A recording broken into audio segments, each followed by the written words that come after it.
लिखे भाई। तो जैसे अभी हम लोगों ने क्या पढ़ा था, कॉमन टेंजेंट की क्वेश्चन निकालना। जैसे दो सर्कल हैं तो दो सर्कल की कॉमन टेंजेंट, पैराबोला, एलिप्स, सब कोई भी आ जाए आप लोग कर लोगे इजीली। बट यहाँ पर क्या पढ़ना है अब हम लोगों को कि नंबर ऑफ कॉमन टेंजेंट्स कितनी होगी दो सर्कल्स की। कितने सर्कल की? दो। ठीक है भाई, अगर दो सर्कल आ गए तो कितनी कॉमन टेंजेंट होगी।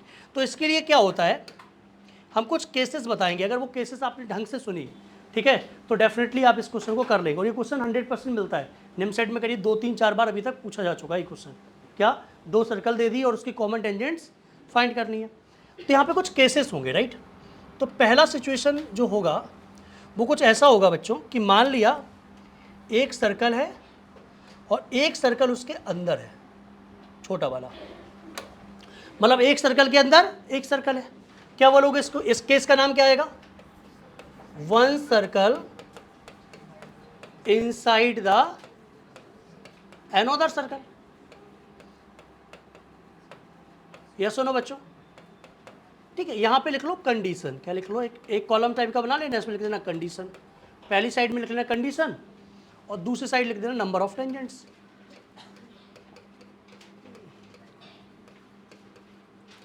नंबर ऑफ कॉमन टेंजेंट्स कौन सा बेटा? यहां लिख लीजिए कॉमन टेंजेंट्स। ठीक है, अगर बताओ बच्चों इस अगर ऐसा सिचुएशन होगा टेंजेंट्स, ठीक है, एक साइड लिख लेना कंडीशन, एक side number of common tangents. तो भाई वर्ड्स में तो ये कंडीशन हो गई, तो इसमें कितने कॉमन टेंजेंट आएंगे? क्या लग रहा है आपको? जीरो। यस और नो? कितने कॉमन टेंजेंट हो जाएंगे? जीरो। एक भी कॉमन टेंजेंट ड्रॉ कर पाओगे? नहीं कर पाओगे।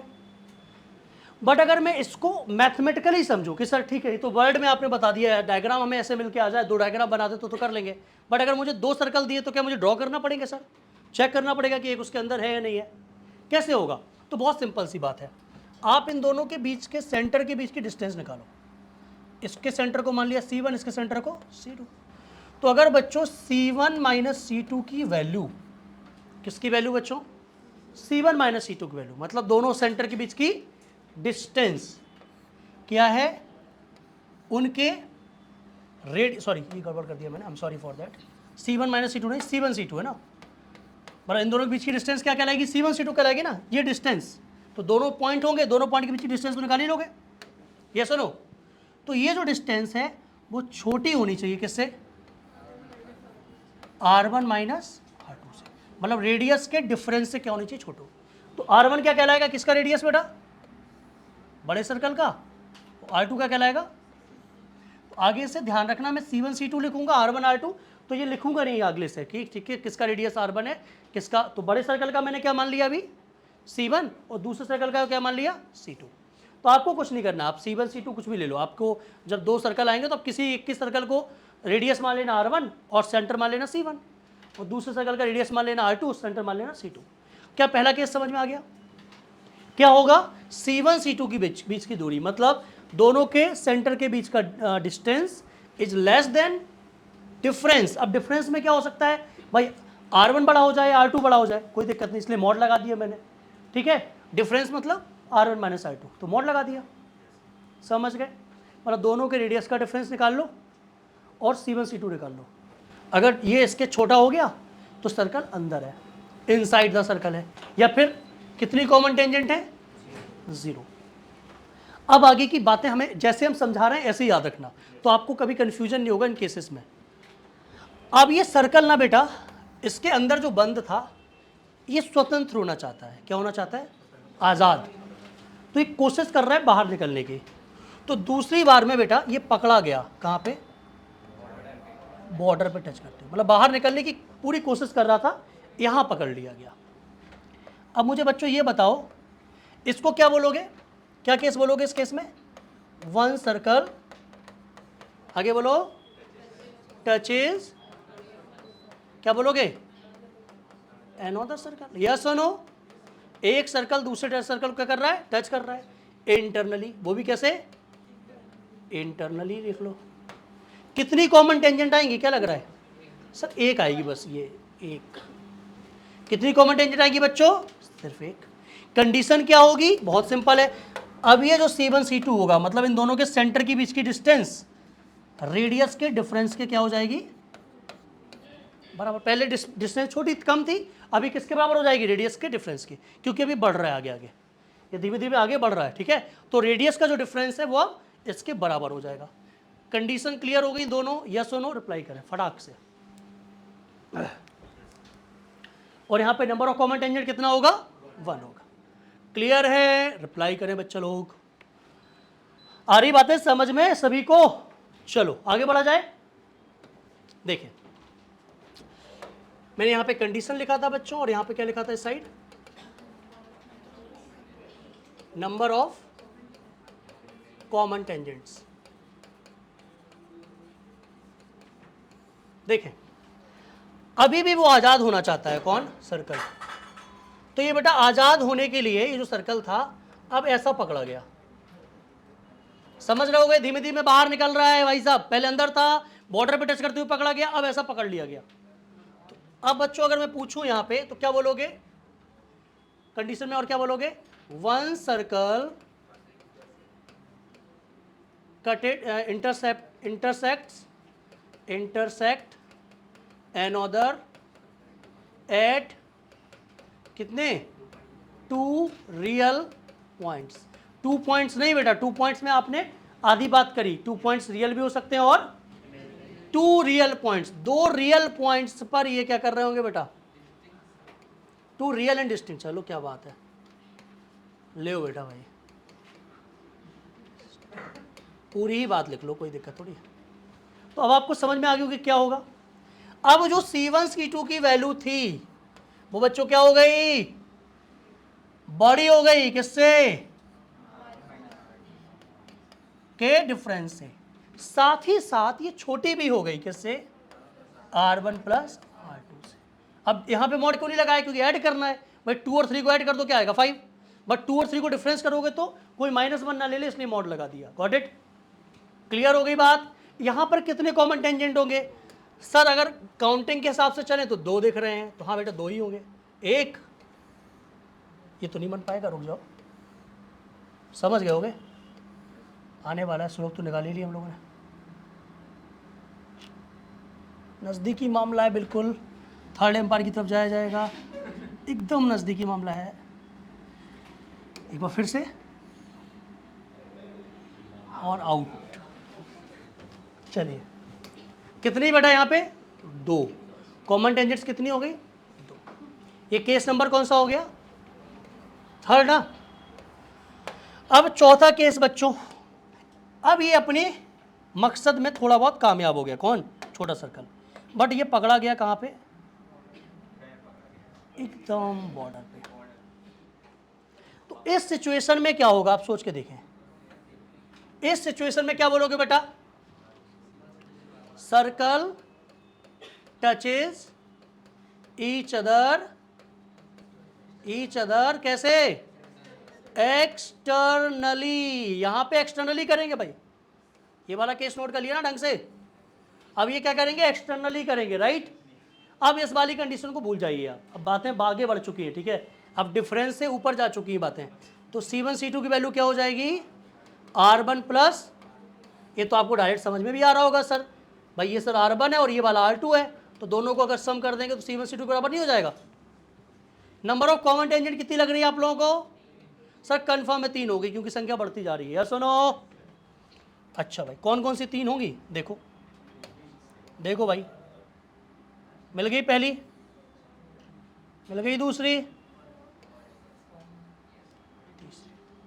Number of common tangents is 3। बोलो क्लियर है? रिप्लाई करो जल्दी से जिन लोगों को क्लियर है। 100% क्लियर? लास्ट में समीक्षा क्लियर है? 100%? बहुत बढ़िया। क्या समझ में आ गया बच्चा लोग? समझ आ गया? बोले क्लियर है? हटा दिया जाए। मयंक क्लियर है? आशुतोष, अंकिता क्लियर है? चलो हटा दें बेटा। अगला यहां पे क्या लिखा था हम लोगों ने? कंडीशन। यहां पे क्या लिखा था बच्चों? Number of common tangents. चलो भाई साहब, उम्मीद की किरण जगाते हैं अब आप लोगों को। आखिर वो दिन आ गया जब ये स्वतंत्र हो गया, ये आज़ाद हो गया पंछी, बाहर निकल गया। पांचवा पॉइंट है, और पांचवा पॉइंट लिख लो भाई सब लोग। तुम्हारा ध्यान पॉइंट पे है, कंसेप्ट पे नहीं है। सर 5 केसेस हो गए, इनका ध्यान इस पे है। और कितने होंगे ये केसेस? रात के 8 बजने वाले हैं, ये केसेस बंद होंगे कि नहीं? ठीक है, ध्यान इस पे है कि सर ये 5 हो गई गिनती, ये बताओ आगे कितना और है। अब आज़ाद हो गए तो घूमेगा, अब खत्म बस केस। इतना ही था, पिंजड़े में बंद था, आज़ाद कर दिया हमने उसको। क्या बोलोगे बेटा? One circle is outside the another, yes और नो? इसकी एक वर्डिंग और हो सकती है, पूछो क्या? सर्कल इंटरसेक्ट्स एक दूसरे को, मतलब ईच अदर एट टू कैसे पॉइंट्स? इमेजनरी, ख्यालों के पुलाव पकाइए अब आप, कि ये दोनों आपस में काटेंगे। ऐसे कहेगा तुम ख्यालों के पुलाव पकाइए, अब हम तुम्हारे चंगुल में नहीं पड़ने वाले। भाई साहब कॉमन टेंजेंट बताएगा कोई बच्चा कितनी आएंगी? सर अगर वो गिनती के हिसाब से देखें तो 4 अबे यार ये तो बड़ा नज़दीकी मामला हो रहा है, ये तो मुझे तो टेढ़ा ही बनाना पड़ेगा मुझे, ये तो गड़बड़ हो गया।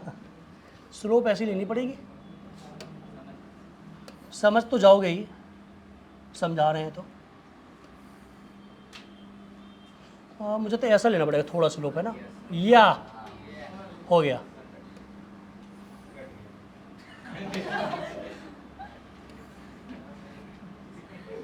कितना हो गया? 3 आया तो परफेक्ट आया, नहीं आया? बोलो बोलो बोलो बोलो बोलो बोलो। ऐसे नहीं चलेगा, नहीं नहीं, यहाँ से लाना पड़ेगा कहीं से। हाँ नज़दीकी मामला, ऐसे नहीं बोल सकते यार। चलेगा क्या? चल जाएगा ना, चला लेना भाई। तो 4 कॉमन टेंजेंट दिख रही है बच्चों, 4, और केस क्या बन जाएगा? अब ये बहुत बड़ा हो जाएगा, किससे भाई? इसकी रेडियस कितनी? इतनी मात्र। इसकी रेडियस कितनी? इतनी मात्र। पर डिस्टेंस तो कितनी भी बड़ी हो सकती है इन दोनों के बीच की, राइट? सो केसेस सारे याद रखिएगा। करना क्या होता है? 2 सर्कल देंगे, C1 C2 निकालोगे सबसे पहले। क्या? दोनों के सेंटर के बीच की डिस्टेंस, दोनों के रेडियस निकालोगे। रेडियस का डिफरेंस रख लेना और रेडियस का सम रख लेना। उसके बाद सारे केसेस एक बार सोच लेना, क्वेश्चन का आंसर आपके सामने आ जाएगा। ठीक है, क्वेश्चन करते हैं। IIT में आए हुए, निमसेट में आए हुए, कंसेप्ट खत्म हो गया ये वाला। कौन सा नाम? डायरेक्ट इनडायरेक्ट वाले? नीड नहीं है, नहीं नीड नहीं है। क्या? कितने ट्रांसफर टेंजेंट्स? वो केसेस बना के लिखवा देंगे। ठीक है, कभी कभी पूछ लेता है, वो केसेस बनवा के लिखवा देंगे। ठीक है, अब क्वेश्चन लिखेंगे भाई सबसे पहले कि हम लोग फाइंड कैसे करते हैं, कितने टेंजेंट्स बनते हैं। ठीक है, तो पहला क्वेश्चन ले लीजिए, किसका? निमसेट का करा दें कि IIT का? बताओ जिसका तुम लोग बोलो। निमसेट बोल रहे हो तो पहले निमसेट का लिख लीजिए।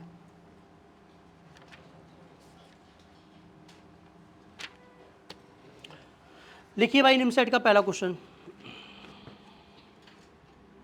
हटा दो उसको। क्वेश्चन लिखिए बेटा, निमसेट में आया हुआ है 2019 में। 2 circles x square plus y square equal to 16, x square plus y square minus 2y equal to 0,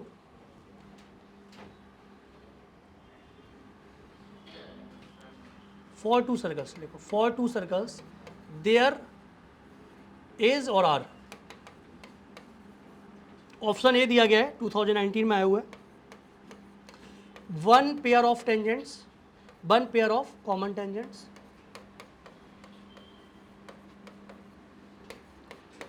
2 pair of common tangents,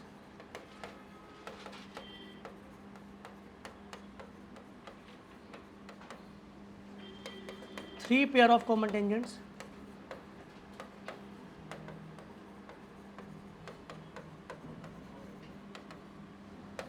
no common tangent.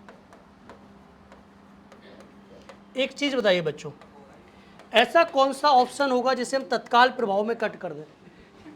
अभी के अभी काट दें। देखो पेयर मतलब होता है दो, मतलब पेयर मतलब दो के सेट को बोलते हैं, राइट। पेयर ऑफ लाइंस पढ़े हैं आप लोग, तो one pair of common tangent का मतलब दो common tangent, two pair of common tangent का मतलब चार, three pair of common tangent का मतलब सिक्स। ये तो कभी नहीं होगा, है ना भाई, छह तो नहीं होता, या तो जीरो होती है, वन या टू या थ्री या फोर। तो बहुत सिंपल सी बात है। C1 पहले का सेंटर बताओ, जीरो जीरो, पहले का रेडियस बच्चों फोर, भाई centre zero zero radius four, clear है।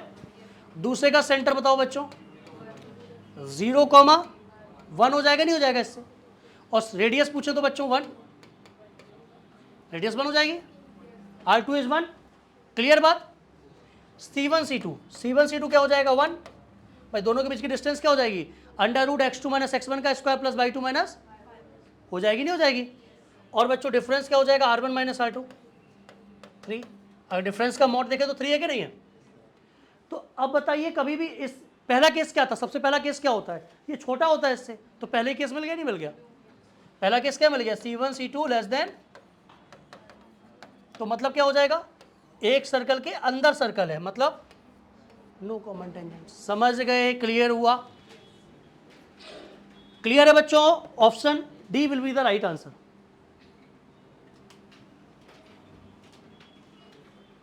क्लियर होगी सभी को बात। अब कुछ लोग इसको ऐसे भी करते हैं, कुछ लोग बोलते हैं काम करो, कौन कंसेप्ट लगाएगा, तो दोनों सर्कल को ड्रॉ कर लो, क्या कर लो, ड्रॉ। इसका कुछ लोग ऐसे ही बोलते हैं कि ड्रॉ कर लो। तो भाई बताइए, अगर मैं ड्रॉ करने जाऊंगा तो पहले वाले सर्कल का रेडियस कितना है, फोर मान लो, नीचे फोर, सेंटर जीरो जीरो, तो ऐसा सर्कल बनेगा नहीं बनेगा बच्चों, बनेगा। और दूसरे सर्कल का रेडियस सेंटर कितना है, जीरो वन, और रेडियस कितना है, तो आपने इतना काम किया कि नहीं किया, पहले बताओ मुझे, इतना तो काम किया ही है ना कन्फर्म ड्रॉ करने के लिए। चलो रेडियस सेंटर कितना है, जीरो वन, तो यहाँ पर आ जाएगा, और रेडियस कितना है बेटा वन, तो टू तक ही तो जाएगा बस।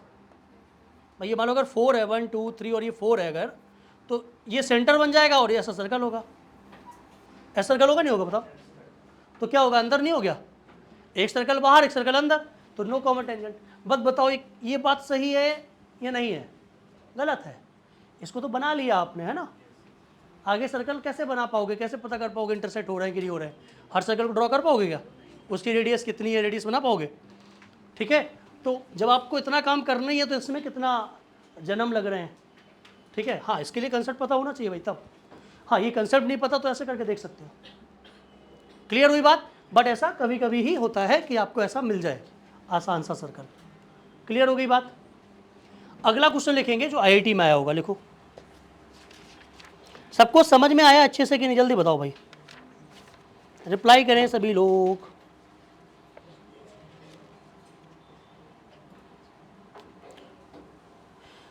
टू 2021 में आया हुआ है क्वेश्चन, ठीक है। कब आया हुआ है बेटा, निमसेट 2021 में भी। पहले निमसेट का एक और कर लेते हैं फिर उसका करेंगे। Number of common tangents,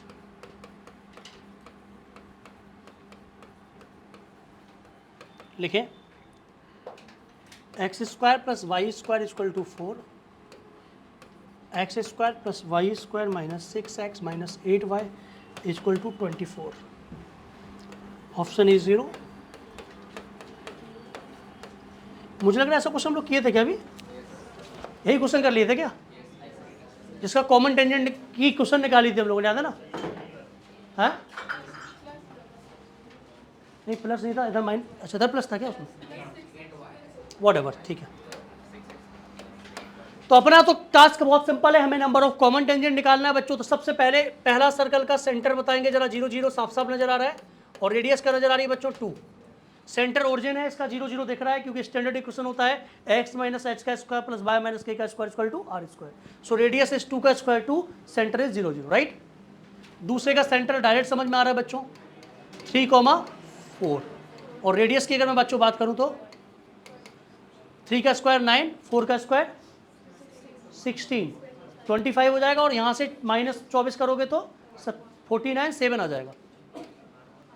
clear है बात भाई, रेडियस पढ़ो ना, जी स्क्वायर प्लस, तो जी का वैल्यू क्या हो जाएगा बेटा -3, तो स्क्वायर 9, -4 तो स्क्वायर 16, और -24 तो +24।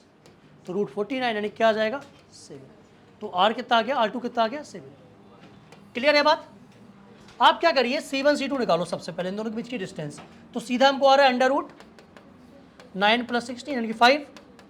या सुनो बच्चों, और बच्चों R1 - R2 की वैल्यू देखें तो क्या आ रही है 5, और R1 + R2 की वैल्यू क्या आ रही है, अच्छा इसकी जरूरत ही नहीं जब इसके बराबर हो गया तो कंफर्म है C1 C2 की वैल्यू किसके बराबर हो जाएगी। तो दूसरा वाला केस होता है, याद करो, केस को सर्कल से याद मत करो, सिर्फ को कंडीशन से याद करो। पहली कंडीशन क्या थी, C1 C2 less than R1 - R2 का मॉड। दूसरी C1 C2 is equal to R1 R2 का माइनस मॉड। तीसरी कंडीशन क्या थी, C1 C2 greater than R1 R2 का mod and less than R1 + R2 का मॉड। उसके बाद कंडीशन क्या थी, C1 C2 equal to R1 + R2। फिर क्या थी, C1 C2 greater than R1 + R2। तो अपने आप तुम्हें याद रहेंगे सारे केस, ठीक है, कंडीशन से केस याद रखो। सो भाई सेकंड कंडीशन हो जाएगी, सर्कल यहां पकड़ा जाएगा, number of common tangent is 1। I hope clear हो गया होगा सभी को। नोट करें फटाफट फटाफट फटाफट।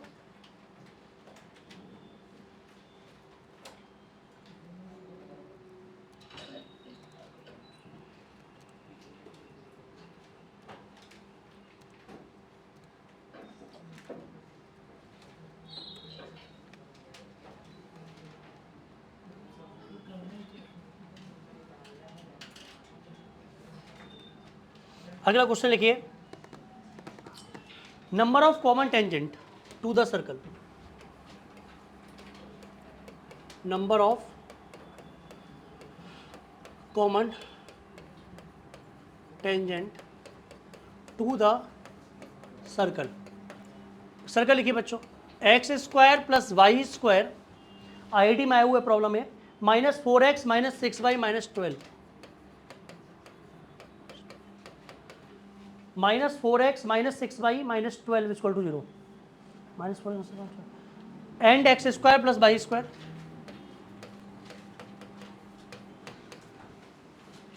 + 6x + 18y + 28 = 0, + 26 = 0, sorry.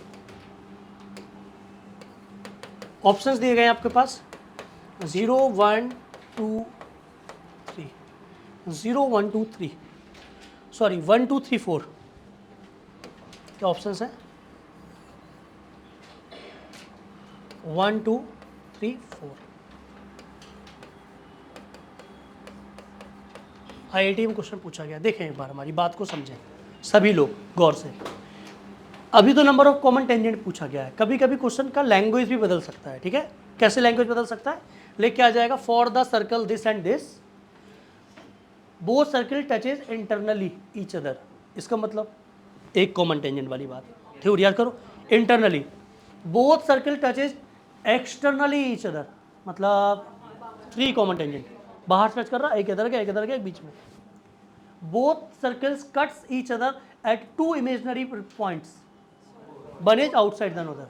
Both circle cuts each other at 2 real points, real and distinct points, मतलब 2 वाला, समझ रहे हो, ऐसा वाला। तो बात समझ पा रहे हो बच्चों, इनकी लैंग्वेज बन के भी आ सकती है। One circle is inside the another, भाई समझ गया ना मेरी बात को। इसकी जगह पे अगर ऑप्शन ए दे दे, क्या, circle touches each other internally, इसका मतलब 1 नहीं हो जाएगा, बताओ बच्चों, इंटरनली टच करेगा 1 होगा। 2 का मतलब क्या हो जाएगा, cuts each other at 2 real and, बोल सकता है बच्चों, नहीं बोल सकता, बोलो, डिस्टिंक्ट पॉइंट्स। सी की जगह क्या बोल सकता है, टचेज ईच अदर, कैसे बेटा, एक्सटर्नली। और डी की जगह क्या बोल सकता है, cuts each other at 2 imaginary. और क्या बोल सकता है इसको, इस लाइन को और क्या बोल सकता है, one circle is outside the another. मैंने सारी थ्योरी लिखी है जो थ्योरी आ सकती है, राइट। तो वेरी इजी बेटा, कंसेप्ट C1 निकालो, पहले सर्कल का सेंटर, तो हमें 2,3 दिख रहा है, और रेडियस की बात करें तो √2 का स्क्वायर 4, 3 का स्क्वायर 9, तो हो जाता है 9 और 4 13, और 13 और 12 हो जाएगा 25, तो आ जाएगा 5। ये सब निकालना सीख गए होगे आप लोग, √G² plus F² minus C।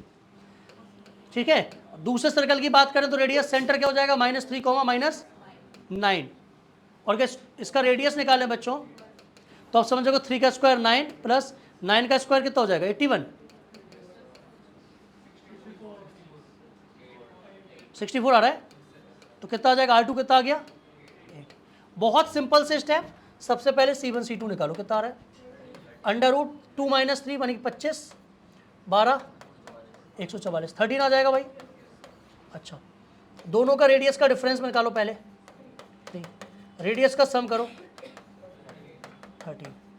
तो समझ में आ रही है कौन सी कंसेप्ट बन गई, C1 C2 बराबर है किसके, R1 प्लस R2 के। मतलब तो ये तो बहुत आसान है भाई, ये वाला होता है नहीं होता है, तो कितनी कॉमन टेंजेंट, 3, तो 3 वाला ऑप्शन हो जाएगा, या क्या बोल सकते हैं, टचेज ईच अदर एक्सटर्नली। समझ गए, ऐसा थ्योरी लिख के आ जाए तो कर लोगे, ऐसा थ्योरी लिख के आ जाए तो कर लोगे।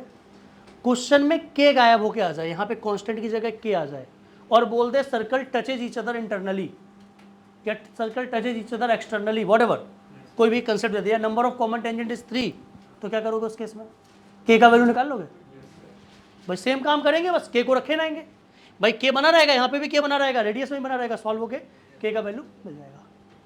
क्लियर हो गया कंसेप्ट। अगला हेडिंग डालें, condition of orthogonality of 2 circles. इसका क्वेश्चन IIT वाले आ जाए, कोई भी आ जाए, बना लोगे इजिली 100%, या तो नंबर ऑफ कॉमन टेंजेंट के फॉर्म में आएंगे या फिर इसके फॉर्म में आएंगे, राइट। चलें भाई साहब, डाले हेडिंग, क्या बोला था मैंने, फॉर ऑर्थोगोनैलिटी ऑफ 2 सर्कल्स।